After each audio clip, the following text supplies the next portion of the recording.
ਸਤਿ ਸ਼੍ਰੀ ਅਕਾਲ, ਸਵਾਗਤ ਹੈ ਜੀ ਸਟੂਡੈਂਟ ਸਾਰਿਆਂ ਦਾ। ਸੋ ਅੱਜ ਦੇ ਸ਼ੋਅ ਦੇ ਵਿੱਚ ਬਹੁਤ ਸਾਰੀਆਂ ਗੁੱਡ ਨਿਊਜ਼ ਤੁਹਾਡੇ ਨਾਲ ਸ਼ੇਅਰ ਕਰਾਂਗੇ। ਕੈਨੇਡਾ ਨੇ ਬਹੁਤ ਸਾਰੀਆਂ ਚੀਜ਼ਾਂ ਸਟੂਡੈਂਟਸ ਦੇ ਲਿਹਾਜ਼ ਦੇ ਨਾਲ ਪੋਜ਼ਿਟਿਵ ਕੀਤੀਆਂ ਨੇ। ਇਹ ਸਾਰੇ ਦੇ ਸਾਰੇ ਪੋਜ਼ਿਟਿਵ ਅਪਡੇਟਸ ਨੇ ਤੇ ਇਹੋ ਜਿਹੇ ਅਪਡੇਟਸ ਨੇ ਸਟੂਡੈਂਟਸ ਲਈ ਜਾਣਨੇ ਬਹੁਤ ਜ਼ਰੂਰੀ ਨੇ। ਦੋਨੋਂ ਤਰ੍ਹਾਂ ਦੇ ਸਟੂਡੈਂਟਸ ਲਈ ਜਾਣਨੇ ਇਹ ਅਪਡੇਟ ਜ਼ਰੂਰੀ ਨੇ, ਜਿਹੜੇ ਹਜੇ ਇੰਡੀਆ 'ਚ ਨੇ ਤੇ ਜਿਹੜੇ ਇੰਡੀਆ ਤੋਂ ਕੈਨੇਡਾ ਰੀਸੈਂਟਲੀ ਲੈਂਡ ਹੋ ਚੁੱਕੇ ਨੇ, ਉਹਨਾਂ ਵਾਸਤੇ ਵੀ ਬੜੇ ਇੰਪੋਰਟੈਂਟ ਅਪਡੇਟਸ ਨੇ। ਸੋ ਸ਼ੋਅ ਨੂੰ ਐਂਡ ਤੱਕ ਜ਼ਰੂਰ ਦੇਖੋ। ਅੱਜ ਦੇ ਸਾਡੇ ਗੈਸਟ ਨੇ ਸਕਾਈਟੈਗ ਇਮੀਗ੍ਰੇਸ਼ਨ ਤੋਂ ਅਜਿੰਦਰਬੀਰ ਕੌਰ ਗਿੱਲ ਜੀ, ਜਿਹੜੇ ਕਿ ਆਥੋਰਾਈਜ਼ਡ ਇਮੀਗ੍ਰੇਸ਼ਨ ਕੰਸਲਟੈਂਟ ਨੇ ਕੈਨੇਡਾ ਵੱਲੋਂ। ਸਵਾਗਤ ਹੈ ਜੀ। ਥੈਂਕ ਯੂ ਦੀਪਕ ਜੀ। ਤੇ ਸਭ ਤੋਂ ਪਹਿਲਾਂ ਸਾਰੇ ਸਟੂਡੈਂਟਸ ਨੂੰ ਤੇ ਉਹਨਾਂ ਦੇ ਪੇਰੈਂਟਸ ਨੂੰ ਮੇਰੇ ਵੱਲੋਂ ਪਿਆਰ ਭਰੀ ਸਤਿ ਸ਼੍ਰੀ ਅਕਾਲ। ਸੋ ਸਭ ਤੋਂ ਪਹਿਲਾਂ ਜਿਹੜੇ ਅਪਡੇਟ ਦੀ ਗੱਲ ਕਰਾਂਗੇ ਜੀ, ਉਹ ਜਿਹੜੇ ਇੰਡੀਆ ਸਟੂਡੈਂਟ ਨੇ ਉਹਨਾਂ ਵਾਸਤੇ ਆ VFS ਦਾ ਅਪਡੇਟ। VFS ਦਾ ਕੀ ਪੋਜ਼ਿਟਿਵ ਅਪਡੇਟ ਹੈ ਜੀ? ਜੀ ਬਿਲਕੁਲ, ਸਟੂਡੈਂਟਸ ਨੂੰ ਬਹੁਤ ਵੱਡੀ ਗੁੱਡ ਨਿਊਜ਼ ਦਿੱਤੀ ਜਾ ਰਹੀ ਹੈ ਕਿ ਦੇਖੋ, ਪਹਿਲਾਂ ਪੈਂਡੈਮਿਕ ਕਰਕੇ ਬਹੁਤ ਸਾਰੀਆਂ ਪ੍ਰੋਬਲਮਸ ਦੇ ਥਰੂ ਤੁਹਾਨੂੰ ਨਿਕਲਣਾ ਪਿਆ ਹੋਏਗਾ। ਬਹੁਤ ਜ਼ਿਆਦਾ ਜਿਹੜਾ ਥੋੜਾ ਟਾਈਮ ਕੰਜ਼ਿਊਮਿੰਗ ਤੇ ਇਰੀਟੇਟ ਕਰਨ ਵਾਲਾ ਪ੍ਰੋਸੈਸ ਹੋ ਚੁੱਕਾ ਸੀਗਾ VFS ਦਾ ਵੀ, ਕਿ ਪਾਸਪੋਰਟ ਸਟੈਂਪਿੰਗ ਲਈ ਕਾਫੀ ਸਾਰੇ ਸਟੈਪਸ ਫੋਲੋ ਕਰਨੇ ਪੈਂਦੇ ਸੀਗੇ। ਸੋ ਸਾਰਾ ਕੁਝ ਹਟਾ ਕੇ ਦੁਬਾਰਾ ਨਾਰਮਲ ਤਰੀਕੇ ਨਾਲ ਕਰਨ ਦੀ ਕੋਸ਼ਿਸ਼ ਕੀਤੀ ਜਾ ਰਹੀ ਹੈ। ਸੋ ਸਾਰੀਆਂ ਚੀਜ਼ਾਂ ਤਾਂ ਨਾਰਮਲ ਨਹੀਂ ਹੋਈਆਂ, ਬਟ ਉਹਨਾਂ ਨੇ ਇੱਕ ਸੁਵਿਧਾ ਦਿੱਤੀ ਹੈ ਸਟੂਡੈਂਟਸ ਨੂੰ ਕਿ ਤੁਸੀਂ ਸੈਟਰਡੇ 9 AM to 2 PM ਤੁਸੀਂ ਇਨ ਪਰਸਨ VFS ਜਾ ਕੇ ਆਪਣਾ ਪਾਸਪੋਰਟ ਦੇ ਕੇ ਸਟੈਂਪ ਕਰਵਾ ਸਕਦੇ ਹੋ। ਤੁਸੀਂ ਉਹਨਾਂ ਨੂੰ ਮਿਲ ਸਕਦੇ ਹੋ ਉੱਥੇ ਜਾ ਕੇ। ਤੇ ਕੁਝ ਸਾਰੇ ਆਫਿਸਿਸ ਨਹੀਂ ਓਪਨ ਕੀਤੇ, ਕੁਝ ਲਿਮਿਟਡ ਹੀ ਆਫਿਸਿਸ ਓਪਨ ਹੋਏ ਨੇ, ਜਿਸ ਤਰ੍ਹਾਂ ਬੈਂਗਲੌਰ ਦਾ ਹੋ ਗਿਆ, ਨਿਊ ਦਿੱਲੀ, ਜਲੰਧਰ ਦਾ ਹੋ ਗਿਆ, ਅਹਿਮਦਾਬਾਦ ਹੈ। ਉਸ ਤੋਂ ਇਲਾਵਾ ਇਸ ਤਰ੍ਹਾਂ 4-5 ਆਫਿਸਿਸ ਨੇ, ਤੁਸੀਂ ਚੈੱਕ ਕਰ ਸਕਦੇ ਹੋ ਉਹਨਾਂ ਦੀ ਵੈਬਸਾਈਟ ਤੇ ਜਾ ਕੇ, ਜਿਹੜੇ ਓਪਨ ਹੋ ਚੁੱਕੇ ਨੇ। ਤੁਸੀਂ ਉੱਥੇ ਜਾ ਕੇ ਆਪਣਾ ਜਿਹੜਾ ਪਾਸਪੋਰਟ ਹੈ ਇਨ ਪਰਸਨ ਦੇ ਸਕਦੇ ਹੋ, ਤੇ ਇਹਦੇ ਲਈ ਕੋਈ ਵੀ ਤੁਹਾਨੂੰ ਅਪਾਇੰਟਮੈਂਟ ਬਣਾਉਣ ਦੀ ਲੋੜ ਨਹੀਂ। ਤੇ ਇਸ ਤੋਂ ਇਲਾਵਾ ਜਿਹੜੀ ਦੂਸਰੀ ਵੱਡੀ ਚੇਂਜ ਕੀਤੀ ਗਈ ਹੈ BIL ਨੂੰ ਲੈ ਕੇ, ਜਿਹੜੀ ਬਾਇਓਮੈਟ੍ਰਿਕਸ ਦੀ ਇੰਸਟਰਕਸ਼ਨ ਲੈਟਰ ਜਿਹੜੀ ਹੁੰਦੀ ਸੀਗੀ, ਜਿਹਨੂੰ ਤੁਸੀਂ ਜਾਣਦੇ ਹੋ ਕਿ ਸਟੱਡੀ ਵੀਜ਼ਾ ਤੋਂ ਬਾਅਦ ਸਟੂਡੈਂਟਸ ਨੂੰ ਬਹੁਤ ਬੇਸਬਰੀ ਨਾਲ ਉਹਦਾ ਇੰਤਜ਼ਾਰ ਹੁੰਦਾ ਹੈ। ਸੋ ਉਹਦੇ ਲਈ ਵੀ ਤੁਹਾਨੂੰ ਜਿਹੜਾ ਟਾਈਮ ਫਰੇਮ ਆ ਉਹ ਵਾਪਸ ਆ ਚੁੱਕਾ ਹੈ। ਕਿ ਪਹਿਲਾਂ ਤਾਂ ਸੀਗਾ ਕਿ ਅਗਰ ਐਕਸਪਾਇਰ ਹੋ ਜਾਂਦੀ ਹੈ, ਤੁਸੀਂ ਦੁਬਾਰਾ ਕੁਝ ਚੀਜ਼ਾਂ ਨੂੰ ਅਪਡੇਟ ਕਰਕੇ ਉਸਨੂੰ ਰੀਨਿਊ ਕਰਵਾਉਂਦੇ ਸੀਗੇ।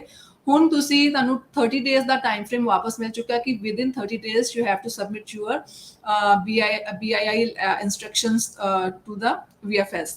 ਸੋ ਅਗਰ ਤੁਹਾਨੂੰ ਉਹਨਾਂ ਨੇ ਕੁਝ ਸੈਂਟਰ ਪ੍ਰੋਵਾਈਡ ਕਰਨੇ ਨੇ ਕਿ ਤੁਸੀਂ ਇੱਥੇ ਜਾ ਕੇ ਆਪਣਾ ਜਿਹੜੀ ਤੁਸੀਂ ਬਾਇਓਮੈਟ੍ਰਿਕਸ ਕਰਵਾ ਸਕਦੇ ਹੋ, ਤੁਸੀਂ ਆਪਣੇ ਬਾਇਓਮੈਟ੍ਰਿਕਸ ਕਰਵਾਉਣੇ ਨੇ। ਅਗਰ ਤੁਸੀਂ ਇਸ ਟਾਈਮ ਫਰੇਮ ਦੇ ਵਿੱਚ ਆਪਣੇ ਬਾਇਓਮੈਟ੍ਰਿਕਸ ਨਹੀਂ ਕਰਵਾ ਪਾਉਂਦੇ ਤੇ ਤੁਹਾਨੂੰ ਜਿਹੜੀ ਲੈਟਰ ਆ ਉਹ ਇਨਵੈਲਿਡ ਮੰਨੀ ਜਾਏਗੀ। ਉਸੇ ਤਰੀਕੇ ਨਾਲ ਜਿਹੜਾ ਪਾਸਪੋਰਟ ਸਟੈਂਪਿੰਗ ਦਾ ਪ੍ਰੋਸੀਜਰ ਆ, ਉਹ ਵੀ ਤੁਹਾਨੂੰ ਟਾਈਮ ਫਰੇਮ ਵਾਪਸ ਆ ਚੁੱਕਾ ਹੈ। ਵਿਦਿਨ 30 ਡੇਜ਼ ਦੇ ਵਿੱਚ ਹੀ ਤੁਹਾਨੂੰ ਆਪਣਾ ਪਾਸਪੋਰਟ ਸਟੈਂਪ ਕਰਵਾਉਣਾ ਪਊਗਾ, ਨਹੀਂ ਤੇ ਉਹ ਵੀ ਲੈਟਰ ਜਿਹੜੀ ਤੁਹਾਡੀ ਇਨਵੈਲਿਡ ਮੰਨੀ ਜਾਏਗੀ। ਸੋ ਸਟੂਡੈਂਟਸ ਵਾਸਤੇ ਗੁੱਡ ਨਿਊਜ਼ ਵੀ ਹੈ, ਨਾਲ ਦੇ ਨਾਲ ਉਹਨਾਂ ਨੂੰ ਆਪਣਾ ਜਿਹੜਾ ਟਾਈਮ ਫਰੇਮ ਦਾ ਵੀ ਧਿਆਨ ਰੱਖਣਾ ਬਹੁਤ ਜ਼ਰੂਰੀ ਹੈ ਕਿ ਵਿਦਿਨ 30 ਡੇਜ਼ ਤੁਸੀਂ ਇਹ ਦੋਵੇਂ ਚੀਜ਼ਾਂ ਟਾਈਮ ਸਿਰ ਕਰਵਾਉਣੀਆਂ ਨੇ। ਵੈਸੇ ਦੇਖਿਆ ਜਾਵੇ ਸਟੂਡੈਂਟਸ, ਇਹ ਜਿਹੜੀ ਟਾਈਮ ਫਰੇਮਸ ਸੈੱਟ ਕੀਤੇ ਗਏ ਨੇ, ਇਹਨਾਂ ਨੂੰ ਵੀ ਇੱਕ ਤਰੀਕੇ ਨਾਲ ਤੁਸੀਂ ਗੁੱਡ ਨਿਊਜ਼ ਹੀ ਮੰਨ ਸਕਦੇ ਹੋ, ਕਿਉਂਕਿ ਇਹ ਇੱਕ ਜੈਸਚਰ ਹੈ। ਦੇਖ ਕੇ ਪਤਾ ਲੱਗਦਾ ਕਿ ਕੈਨੇਡਾ ਵਾਕਈ ਬੈਕਲੌਗ ਹੁਣ ਖਤਮ ਕਰਨ ਵਾਲੇ ਪ੍ਰੋਸੈਸ 'ਚ ਹੈ।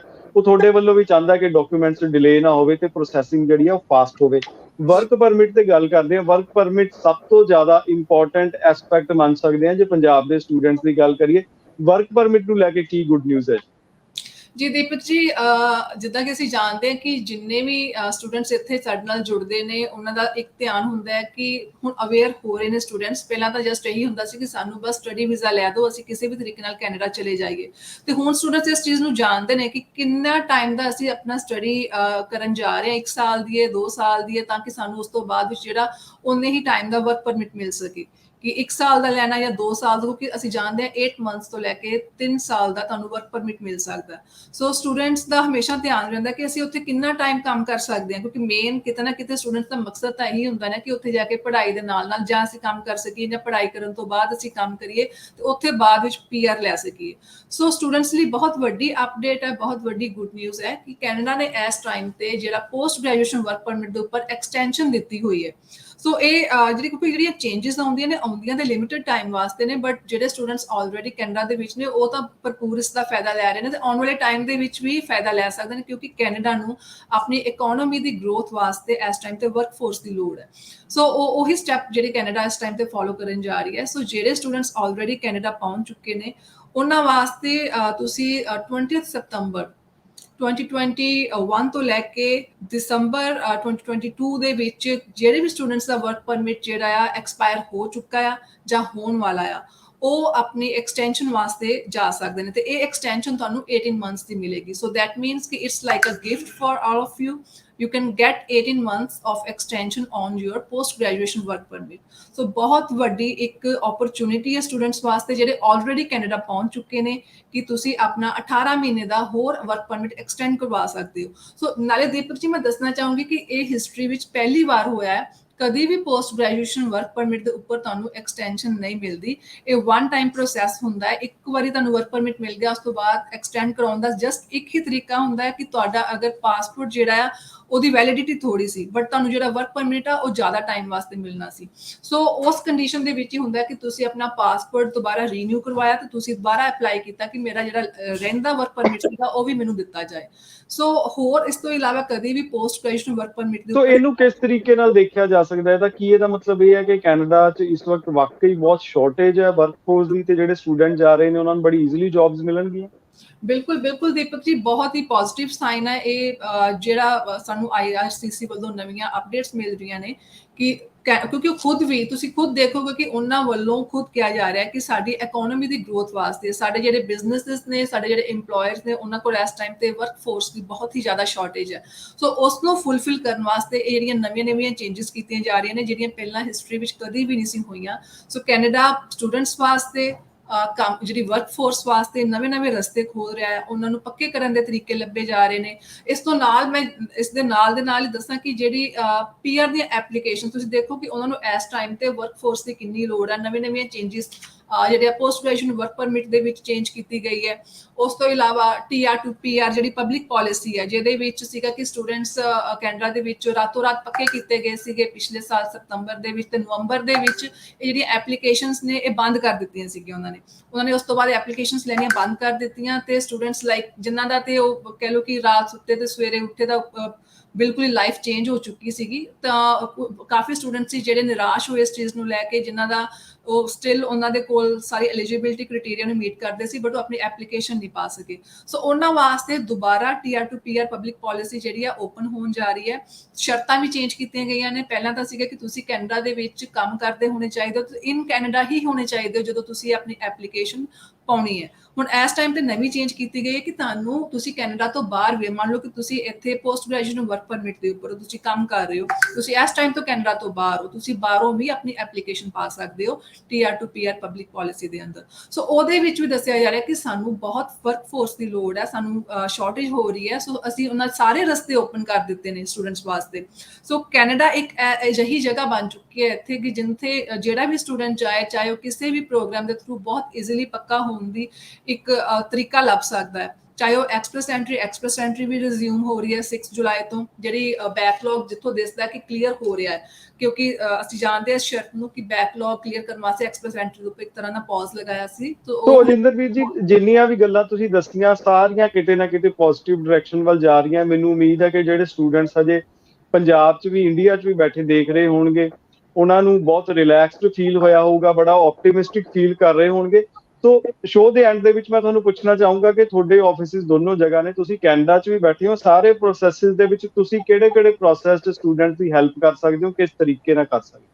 ਜੀ ਪਹਿਲਾਂ ਤਾਂ ਅਸੀਂ ਦੀਪਕ ਜੀ ਗੱਲ ਕਰਾਂਗੇ ਇੰਡੀਆ ਵਾਲੇ ਸਟੂਡੈਂਟਸ ਵਾਸਤੇ। ਦੇਖੋ ਇੰਡੀਆ ਤੁਹਾਨੂੰ ਜਿਹੜਾ ਵੀ ਨੀਅਰ ਬਾਏ ਆਫਿਸ ਸਾਡਾ ਪੈਂਦਾ ਹੈ, ਚਾਹੇ ਉਹ ਗੁਰਦਾਸਪੁਰ ਹੈ, ਜਲੰਧਰ ਹੈ, ਫਾਜ਼ਿਲਕਾ ਹੈ, ਅਬੋਹਰ ਹੈ, ਤੇ ਨਵੀਂ ਸਾਡੀ ਬ੍ਰਾਂਚ ਖੁੱਲਣ ਜਾ ਰਹੀ ਹੈ ਕਰਨਾਲ ਦੇ ਵਿੱਚ। ਸੋ ਜਿਹੜਾ ਵੀ ਸਟੂਡੈਂਟ ਨੂੰ ਨੀਅਰ ਬਾਏ ਆਫਿਸ ਪੈਂਦਾ ਹੈ, ਸਾਨੂੰ ਤੁਸੀਂ ਮਿਲੋ।